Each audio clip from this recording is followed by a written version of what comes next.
आपका नाम क्या है? श्रेयांश कुमार। आप क्या करते हो? जेई का प्रिपरेशन। क्या लगता है कि अभी जिस तरीके का जो कंडीशन चल रहा है भारत पाकिस्तान का इशू, ऐसा लग रहा है कि भारत पाकिस्तान का इशू करा करके बिहार में इलेक्शन जो होने वाला है 3-4 मंथ के बाद, तो इसी इशू पे क्या इलेक्शन होगा या बिहार के जो मेन मुद्दा है, जो मेन इशू है, उस पे लोग वोट दे करेंगे? पहली बात कि बिहार के लोगों को ये सोचना चाहिए कि हमारे राज्य में, हमारे ये स्टेट में किस चीज की कमी है। बिहार में फर्स्टली तो इंफ्रास्ट्रक्चर चाहिए। करेक्ट। बिना इंफ्रास्ट्रक्चर के ना रोजगार आएगा, ना एम्प्लॉयमेंट आएगा। इंफ्रास्ट्रक्चर पे पूरे एक स्टेट का, पूरे कंट्री का इकोनॉमी डिपेंड करता है। सेकंड चीज की करेंटली बिहार में बहुत ज्यादा इंडस्ट्रीज और ये बहुत सारी कंपनीज की कमी है। अगर बिहार में भी इंडस्ट्रीज और इंफ्रास्ट्रक्चर आएंगी तो जो बिहार से लोग जो दूसरे स्टेट में जा रहे हैं, जो दूसरे स्टेट में ज्वाइन करके जा रहे हैं, वो नहीं करना पड़ेगा। उन लोग को अपने ही स्टेट में, अपने ही घर में रोजगार मिलेगा। इसके वजह से बहुत, पहली बात बिहार का इकोनॉमी बढ़ेगा, लोगों को एम्प्लॉयमेंट मिलेगा, साथ ही में ओवरऑल डेवलपमेंट होगा। साथ ही में जैसे पलायन की वजह से जो भी हम लोग को दिक्कत रेलवे में आते हैं कि हमेशा सुनते हैं कि लोग बहुत ओवर क्राउडेड होकर जाते हैं, एक तरह से सिविक सेंस भी लोगों का सुधरेगा। तो टोटल जो बिहार का डेवलपमेंट और वो जो भी ये है, वो इंफ्रास्ट्रक्चर, एजुकेशन और ये कंपनीज और ये एम्प्लॉयमेंट पे डिपेंड करता है। कहीं ना कहीं लोग एम्प्लॉयमेंट खाना ये सब के लिए ही प्लान करते, क्योंकि लोगों को क्या शौक है कि वो जाकर मुंबई और ये कर्नाटक में वो गाली सुनेंगे दूसरे स्टेट वाले से। कहीं ना कहीं उन लोगों का मजबूरी होता है, इस वजह से वो लोग जाते हैं। अगर वो चीज बिहार गवर्नमेंट अगर बिहार में प्रोवाइड करा दे तो आज से 20 साल बाद बिहार भी अगला, ये पंजाब अगला मुंबई बन सकता है। अभी आप आईआईटी की तैयारी कर रहे हो, यानी प्रिपरेशन कर रहे हो, कल के डेट में किसी कॉलेज में एडमिशन होता है, 4 साल 5 साल की आईआईटी करने के बाद अगर आपका कैंपस प्लेसमेंट होती है, कहीं दूसरी कंट्री हो जाती है या दूसरे अदर स्टेट हो जाती है, अगर बिहार के अंदर एनआईटी, टाटा की अच्छी कंपनी हो, गूगल की हो, माइक्रोसॉफ्ट की हो, या जो भी किसी भी, जैसे कि मैकेनिकल ब्रांच हो, वो तो ब्रांच डिपेंड करता है कौन सी ब्रांच कैसा है, अगर यहाँ पर भी इंफ्रास्ट्रक्चर हो, यहाँ के लोग पढ़ के यहाँ रोजगार पा जाएंगे, अपने घर में रहेंगे, तो कहीं ना कहीं हमारे बिहार का जीडीपी भी तो सुधार होगा ना। वही तो बात है। अगर हम लोग भी अगर आज कॉलेज में गए प्लेसमेंट के लिए, हम लोग को बेंगलोर, गुड़गांव, हैदराबाद, चेन्नई, सब मेट्रोपॉलिटन सिटी का के लिए जाना पड़ता है। सही बात है। अगर बिहार में अगर अच्छी अच्छी कंपनीज आए, अच्छी अच्छी कंपनीज का मैन्युफैक्चरिंग हब आए, तो हम लोग क्यों बाहर जाएंगे। एम्प्लॉयमेंट बिहार में भी है, अपॉर्चुनिटीज बिहार में भी मिलेगा, बट गवर्नमेंट को कुछ ऐसा नियम लाना पड़ेगा ताकि कंपनीज अट्रैक्ट हो कि बिहार में इन्वेस्ट करे। जब तक वो बिहार में इन्वेस्ट नहीं करेगी, बिहार का जीडीपी कैसे बढ़ेगा, बिहार को लोगों को एम्प्लॉयमेंट कैसे मिलेगा। लेकिन सबसे बड़ा मुद्दा क्या है कि जब इलेक्शन के टाइम पे हमारा जो मेन इशू है, जो मेन मुद्दा, इस पे हमारे जो पॉलिटिकल पार्टी है, जो लीडर भी, वो भी वोट नहीं मांगते, बस हिंदू, मुस्लिम, भारत, पाकिस्तान, इन तमाम मुद्दे पे होता है। इस पर तो एक तरह से देखा जाए तो गलती हम लोगों के, जो जात के नाम पर, जो धर्म के नाम पर वोट दे रहे हैं। जब तक हम लोग ये अपना अभी आप लोग जात के नाम पर वोट दे रहे, धर्म के नाम पर वोट दे रहे, फिर आप 1 साल बाद फिर गवर्नमेंट को क्रिटिसाइज करें कि ये नहीं हो रहा है। आप वोट देते वक्त ये सोचिए, आप वोट उस पार्टी को दीजिए जो डेवलपमेंट का बात करे, जो जात पात से दूर रहे, जो real development, real infrastructure, Bihar का जो प्रोग्रेस करे, जो बिहार के अंदर प्रोग्रेस हो। हाँ, वही बात है। अभी जो मेन बंगाल और बिहार का इलेक्शन होने वाला है, रिसेंटली 3-4-5 मंथ में होने वाले हैं। आज के डेट के, आज के नजरिए से अगर कल के इलेक्शन हो जाता है, अगर भारत पाकिस्तान में युद्ध भी होने वाला है, क्या लगता है किसी भी समस्या का समाधान युद्ध है? नहीं। पहली बात की युद्ध होना इतना आसान नहीं है। नहीं, सबसे बड़ी मेन क्या है कि पाकिस्तान और भारत दोनों न्यूक्लियर कंट्री दे है। नहीं, बट ऐसा नहीं कि अगर पाकिस्तान भी अगर न्यूक्लियर वॉर के लिए सोचे, अगर इंडिया भी न्यूक्लियर वॉर के लिए सोचे, तो इतना आसान नहीं है। बहुत सारे जियोपॉलिटिकल प्रेशर आ जाता है कंट्रीज पे। अगर आज हम सोचे कि ये ऐसा नहीं है ना कि आए बस चलो मूड बन गया युद्ध करना, ऐसा नहीं होता। इंडिया के पीछे भी बहुत सारा प्रेशर है। अगर पाकिस्तान को सपोर्ट करेगा कोई कंट्री, तो इंडिया को भी सपोर्ट कर रहा है, इंडिया को भी अपोज कर रहा है। पाकिस्तान को टॉपिक लेकर के, मतलब कि बिहार में इलेक्शन जीतना चाहती है बीजेपी, ऐसा भी तो थॉट आ जाती है।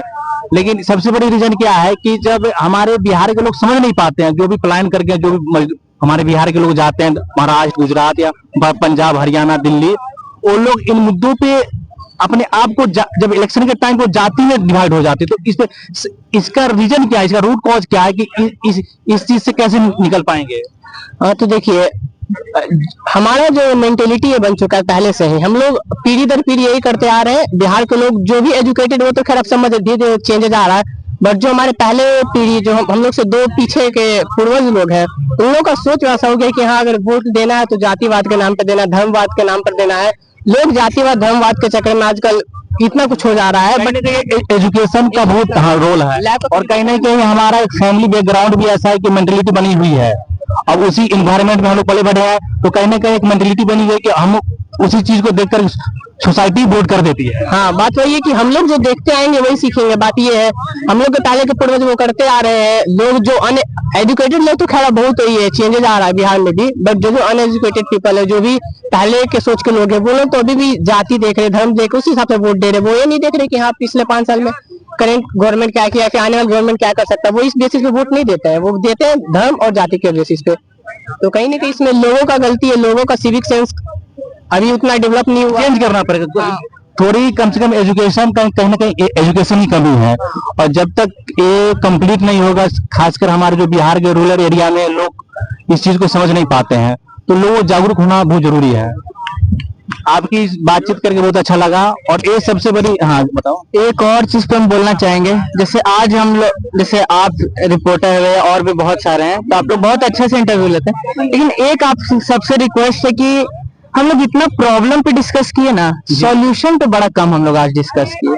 तो हाँ, जैसे देखिए अभी हम आपको एक एग्जांपल देते हैं। जैसे अभी हम लोग बोले बिहार में अनएम्प्लॉयमेंट है, रोजगार नहीं है, जो सच्चाई है। हाँ, करेक्ट। इस पे सॉल्यूशन क्या है? सॉल्यूशन क्या है? सॉल्यूशन पे हम लोग को ज्यादा फोकस है। जैसे एक हो गया लैंड एक्विजिशन।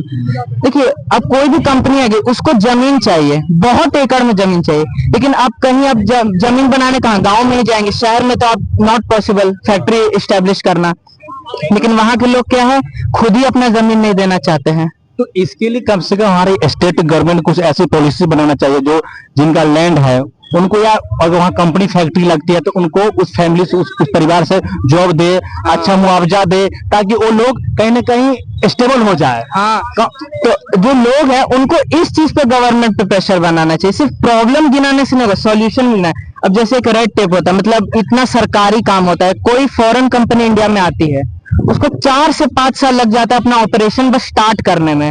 उन लोग का जिनका दिन का रेवेन्यू 100 करोड़ 200 करोड़ है, उन लोग को 4-5 साल का टाइम लगता है ना, तो वो लोग इंडिया को छोड़ के जाना चाहते हैं। कि हमारे भारत सरकार का जो पॉलिसी है, जो इंडस्ट्रियल पॉलिसी है, तो कहीं ना कहीं वीक है, तो इस पे काम करने की जरूरत है। अभी हमारे बिहार के गिरिराज सिंह जो सांसद बेगूसराय के हैं, वो अभी टेक्सटाइल मिनिस्टर है, उन्होंने कहा कि टेक्सटाइल पार्क बिहार को एक भी नहीं मिला।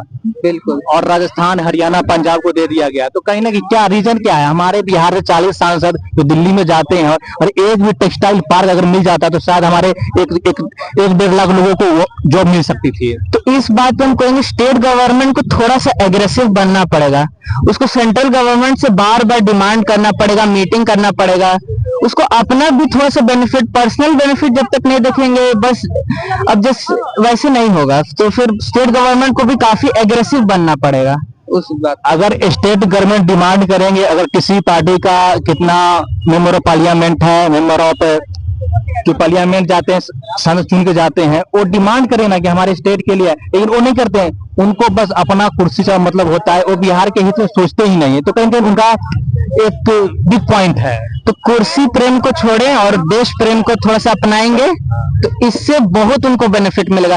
आप कुर्सी कितना बचाएंगे? 1 बार बचाएंगे, 2 बार बचाएंगे। जब आपका पूरा जब स्टेट डेवलप होगा ना, लोग के पास इतना दिमाग है, वो खुद आपको चुनेंगे, बार बार चुनेंगे। अगर फॉर एग्जांपल, अगर आपके क्षेत्र का या लोकसभा का या विधानसभा का विधायक या सांसद, अगर कोई मंत्री ठीक ठाक गवर्नमेंट में है और आपके क्षेत्र के लिए काम नहीं कर रहा है, तो वहाँ के पब्लिक है जो क्वेश्चन कर सकती है। क्वेश्चन करेगी तब शायद उनको लगेगा कि नहीं, हमारे देश, हमारे क्षेत्र की जनता सवाल जवाब कर रही है। जैसे कि अभी चिराग पासवान हाजीपुर लोकसभा से वो भी मिनिस्टर है, लेकिन वहाँ की जनता उनसे सवाल जवाब करती नहीं है, तो कुछ कर नहीं पा रहे हैं। कोई भी फूड प्रोसेसिंग का कोई बड़ी बड़ी यूनिट नहीं लग रही है वहाँ पे। अगर लग जाती है 2 यूनिट, कम से कम 20,000 50,000 लोगों को जॉब मिल जाता।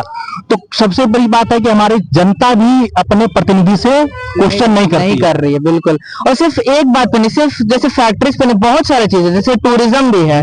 राजगीर इतना सुंदर है, सीतामढ़ी को हम लोग डेवलप कर सकते हैं, कहाँ डेवलप हो रहा है? राजगीर जो है वो पूरे इंडिया का टॉप में आ सकता है, टूरिस्ट सर्किट में आ सकता है। और यहाँ पे बोध गया है, यहाँ से इंटरनेशनल लोग आते हैं, इसको भाई आप डेवलप करिए। यहाँ टूरिज्म हो गया, यहाँ फैक्ट्री सेट करिए, इतना जमीन है, यहाँ पे हार्ड लेबर आपको मिलेगा, लेबर इतना सारा आपको है जो काम करने के लिए। बिहार के जो कहते हैं कम पैसे में लेबर प्रोवाइड हो जाता है। बिहार का लेबर बहुत कम है, इंडिया में शायद सबसे कम यहीं पे है। तभी तो बिहार से मजदूर पूरे भारत के अंदर से जा रहे हैं। अब यहाँ पे मतलब 200-300 पर भी गुजरात और महाराष्ट्र केरल जैसे शहरों में काम करने के लिए मजबूर है, क्योंकि हमारे बिहार की इकोनॉमी इतनी खराब है कि लोग दर दर की ठोकरें खाने के लिए विवश है। और सबसे बड़ी बात है कि 20 साल के एनडीए की सरकार की, नीतीश कुमार की सरकार बिहार के अंदर है, लेकिन ऐसा इंफ्रास्ट्रक्चर नहीं है। बिजली, पानी, सड़क, यही 3 मुद्दे पे काम हुआ है, बाकी रोजी रोजगार के मुद्दे पे कुछ काम नहीं। और एक और चीज हम आपको बोलना चाहेंगे, बिहार डेवलप नहीं हो रहा है। बिहार के कुछ शहर जैसे पटना हो गया, यही सब बस डेवलप मार रहे हैं। आप कहीं और शहर में जाइए ना, रोड नहीं है। करेक्ट बस, तो बिहार ने डेवलप मार रहा है, पटना डेवलप मार रहा है। तो ये बहुत बड़ा प्रॉब्लम है। तो कहीं ना कहीं हमारे बिहार को डेवलप और बिहार का जो इलेक्शन है वो एक स्टेट का जो मेन इशू है, जो मेन प्रॉब्लम, इस पे होना चाहिए। आप लोग यंग हो, आप इलेक्शन होने वाला है, अपने फैमिली से, अपने आस पड़ोस से डिस्कशन अगर होता है तो आप इन तमाम मुद्दों को रख सकते हो कि आज के जनरेशन क्या सोचता है और आने वाले 100 साल 50 साल में हमारा बिहार और हमारे सोसाइटी में क्या बदलाव हो सकता है। तो इन ऐसी मेंटेलिटी वाले कैंडिडेट को अगर इलेक्शन करके जिताया जाए, ताकि हमारे लिए ऐसी पॉलिसी, ऐसे कुछ नियम बनाए ताकि हमारी सोसाइटी और हमारा एक डिस्ट्रिक्ट, स्टेट डेवलप हो। तो कहीं ना कहीं एक माइंड सेटअप चेंज करना पड़ेगा लोगों के अंदर। और मैंने सोचा कि चलो आप लोग से बातचीत करते हैं, और अच्छा लगा कहीं ना कहीं अन अकेडमी के स्टूडेंट होने के नाते। और जो पीसीएम में जो बंदा है वो पॉलिटिकल इशू, सोसाइटी के इशू पर इतनी टू द पॉइंट बात किया। बहुत बहुत धन्यवाद, शुक्रिया।